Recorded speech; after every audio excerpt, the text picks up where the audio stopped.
Cumhuriyet dönemi boyunca devlet uygulamasıyla halkın dini gelenekleri, örf ve adetleri hep çatışır halde süre gelmiştir. Bunlardan bir tanesi içki ve kumardır. Dinimizin kesin nasıyla haram kılınmış, şeytanın işlerinden birer pislik olduğu Kur'an'ın açık ifadesiyle belirtilmiş olan bu gibi şeyleri devlet desteğiyle yapılmaktadır.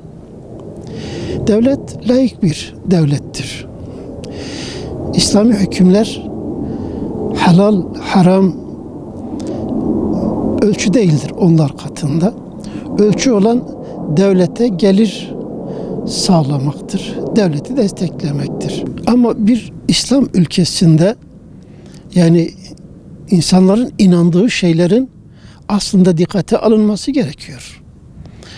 İslam'ın kesin hükmüyle haram kılınmış bir şeyi mübah etmek, hele desteklemek, bunun için prim vermek, devlet garantisini vermek tuhaf bir şeydir. Çok yani korkunç bir şeydir.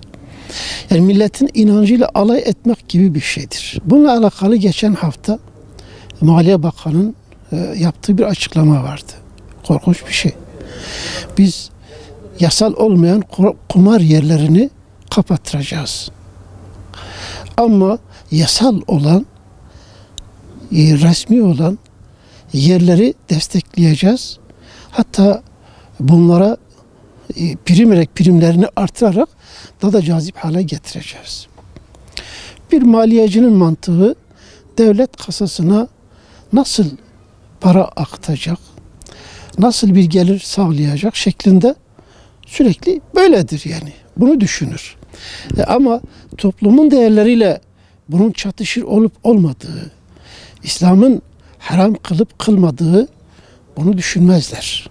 Bugün maalesef yani umumhaneler devlet kontrolü altında çalışıyor.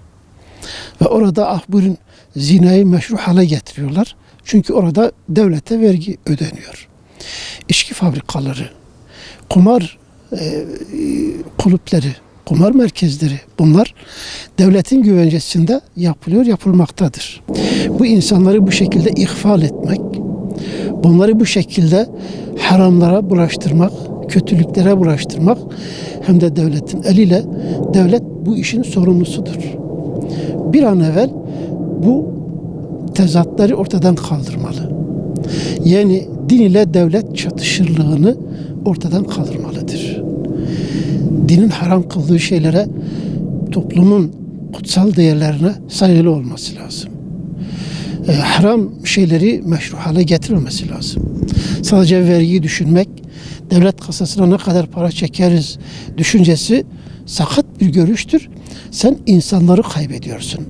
Bundan bir an evvel elini çekmesi lazım.